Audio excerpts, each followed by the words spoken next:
wabarakatuh. Perkenalkan, nama saya Agni Nur Amalia dengan NIM 238430005. Di sini saya akan melanjutkan untuk mereview buku yang berjudul Berjalan di Atas Cahaya bagian 13 dan 14. Nah, untuk bagian 13 yang berjudul Tanya Namanya, Dengarkan Ceritanya. Ringkasan isi, bagian ini mengisahkan perjalanan Tuti ke Sang Petersburg yang di Rusia bersama suaminya. Di sana ia menemukan sebuah masjid berkubah biru yang ternyata pernah difungsikan kembali berkat jasa Soekarno. Nah, di dalam masjid itulah ia bertemu Tanya, seorang perempuan Rusia yang ternyata mualaf. Tanya pun menceritakan perjalanan hidupnya mengenal Islam. Dari awalnya membenci dan pernah mengusir turis Muslim yang sedang sholat, hingga akhirnya memeluk Islam karena bertemu suaminya dari suku Tartar. Poin pentingnya, yang pertama, kisah ini menunjukkan bahwa hidayah bisa datang dari jalan yang tidak terduga, bahkan dari seseorang yang tadinya memusuhi Islam. Lalu yang kedua, ada pesan penting bahwa cara yang terbaik berdakwah bukan dengan debat, tetapi dengan sikap yang tenang dan tidak mudah terprovokasi, seperti yang dilakukan turis Muslim yang diusir Tanya. Lalu yang ketiga, kisah ini juga menyinggung pentingnya peran sejarah, khususnya jasa Soekarno dalam menghidupkan kembali masjid di negara komunis. Lalu, kelebihan pada bagian ini, cara Tuti membangun cerita ini sangat menarik, yang diawali dari rasa penasaran melihat kubah biru lalu bertemu Tanya. Lalu mendengarkan kisah masa lalu Tanya yang dramatis. Alurnya tidak membosankan karena ada unsur kejutan di setiap lapisan cerita.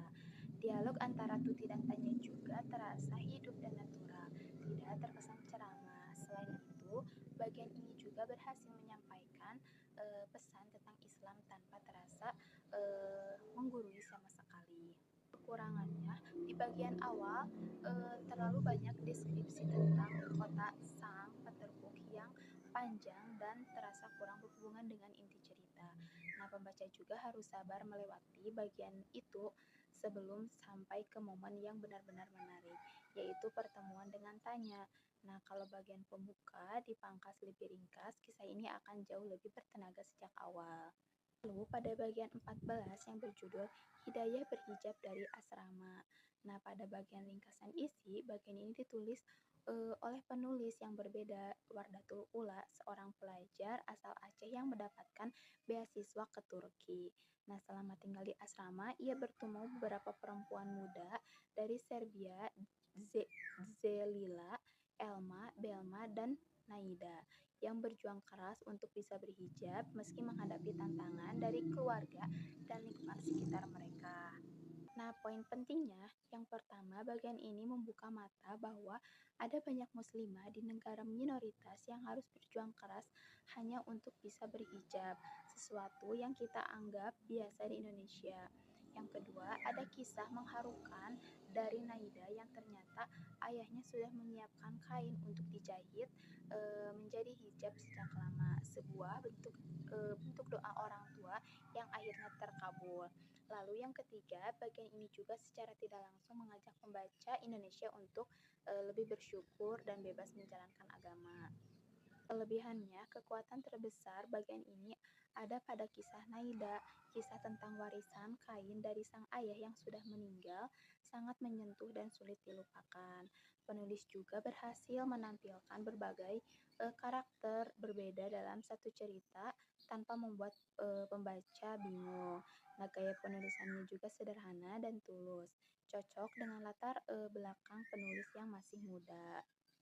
Kekurangannya, pada bagian awal yang menceritakan perjalanan Wardatul dari Aceh ke Turki ini terasa terlalu panjang dan kurang berkaitan langsung dengan tema besar kisah ini, yaitu perjuangan berhijab. Nah, fokus cerita baru terasa kuat ketika mulai membahas teman-teman Serbianya. Nah, selain itu, kisah di Zelila, Elma, Belma, dan Naida ini masing-masing kurang dalam karena dipaparkan terlalu ringkas. Nah, padahal setiap kisah mereka ini layak mendapatkan porsi yang lebih besar. Kesimpulannya, Pada bagian 13 dan 14 ini sama-sama mengangkat tema yang dekat, betapa berharganya Islam di mata orang-orang yang harus berjuang keras untuk mendapatkannya atau mempertahankannya. Nah, pada bagian 13 ini menyampaikan ini lewat kisah seseorang mu'alaf Rusia yang pernah membenci Islam. Sementara pada bagian 14 ini menyampaikan lewat kisah para perempuan Serbia yang berjuang demi bisa berhijab. Keduanya secara tidak langsung menjadi cermin bagi kita sebagai muslim yang lahir dan besar di Indonesia, bahwa hal-hal yang kita anggap biasa seperti sholat, di mana saja memakai hijab tanpa takut atau mendengar azan setiap hari adalah hal yang sangat dirindukan oleh jutaan muslim di belahan dunia lain. Dari sisi tulisan, bagian 13 ini lebih kuat secara naratif karena alurnya lebih terjaga, sedangkan pada bagian 14 ini lebih kuat secara pesan emosionalnya, terutama di kisah Naida yang benar-benar meninggalkan kesan yang mendalam. Itu saja yang bisa saya sampaikan. Mohon maaf bila ada kesalahan. Wassalamualaikum warahmatullahi wabarakatuh.